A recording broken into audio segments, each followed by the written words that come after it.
All right, well, let's look at a similar scenario with cotangent and tangent functions. They are essentially the same graph, except for the directions they open. So for tangent, the left side typically would point down, and the right side of each cycle would point up. Cotangent does the opposite there.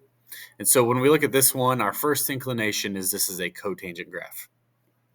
Okay, so some similarities with tangents and cotangents and the others would be that there is a midline, and that is where the graph changes from opening up to opening down. And so the midline for these is traditionally on the x-axis unless we have a shift. Okay, so we have the midline here. That's going to help us figure out a value of a, but we'll actually do that second in this scenario. Something to consider first is, where do you have asymptotes located? And we see there are a variety of asymptotes in this graph. And so the asymptotes are all equally spaced. And for a period of our graph, which is what we're going to look at next, it's how long does it take for the graph to repeat? So we see each section of the graph repeats itself for this function. And if we just talk about one cycle of this graph, okay, it goes from 0 and ends at 3 pi over 2. And so that would be one cycle, 3 pi over 2. And so as we look at this graph, we see that this period is different from what it would normally be for cotangent. For cotangent, the period is typically pi. And so there must be a value of b that has altered our period. So let's go solve for that. Okay, so for cotangent, again, using the same formula as before, we consider its original period, which was pi, and we must have altered it to get the period of our current function, which is 3 pi over 2. So solving for b, we can multiply by b on each side of the equation, and we have b times 3 pi over 2 equals pi, and then we can divide by that fraction of 3 pi over 2.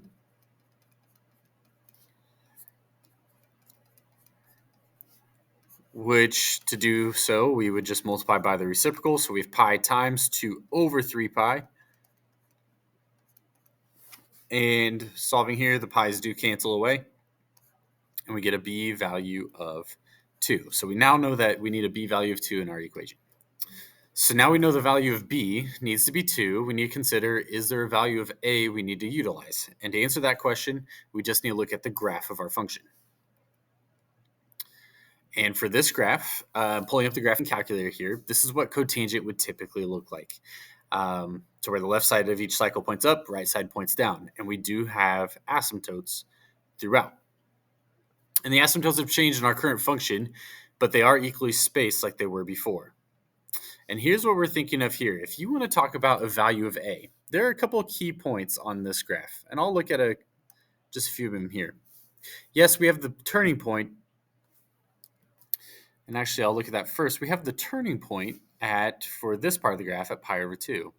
And notice the turning point of cotangent is directly in between the two asymptotes. And that's true for every turning point of the graph. It's equally spaced between the asymptotes. Well, something else to consider is there is a key point in between the turning point and each asymptote. And those can be seen for this cycle here and here. There's a point at pi over 4, 1, and 3 pi over 4, negative 1. And so let's actually zoom in on just this area here, and let's take a look slowly. So here's the thought. We have our main graph, one cycle of our graph between these two asymptotes. The turning point is directly in between those asymptotes, and that turning point is at pi over 2. So here's the midway point between those asymptotes and where the graph turns. Okay, now, if we look to either side of this turning point, in this case at pi over 4 and 3 pi over 4, there's a special point that we can use to reference on the graph. And so if I look at this turning point, which is at pi equals 0, so here's the midline of my graph, I ask myself, how far is this point that's directly in between where the graph turns and the asymptote? Which point is directly centered between those? that would be this point right up here, or you could just say the same thing down here. And what we're looking at is where this midpoint is from the midline, how far it is. So for this scenario, that point is 1 unit above the midline. This point is 1 unit below the midline, and so our A value for this graph would be 1. Putting that into action here, we have this cycle of the graph going from 0 to 3 pi over 2. We have a turning point, and so we have this central point at 3 pi over 4, it looks like. And so what we're looking at here is what key point is going to help us find the A value on this one. And so to answer that question, we're looking at which point is on our graph directly between the asymptote and our turning point. And so we are looking at this point right here. And all we ask ourselves now is, here's the point on our graph directly between the turning point of the cycle and the asymptote. How far is this point from the midline? And in this case, that would be a value of 1. So our A value on this one is 1 because this point is 1 unit away from that midline.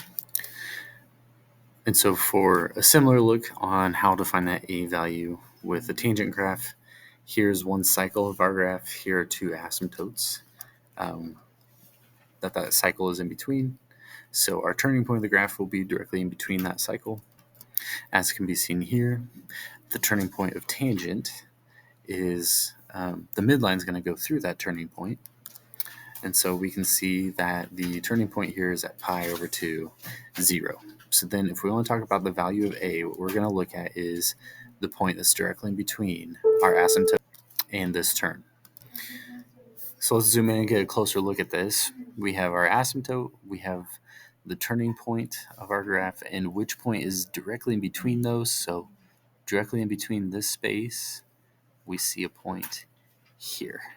And we're asking ourselves, how far is this point from our midline? And for this scenario, that would be a height of pretty small, just 1/2. And so that's where that A value of 1/2 would come from for this graph. So I do know the equation of this graph would use 1/2 as its leading coefficient.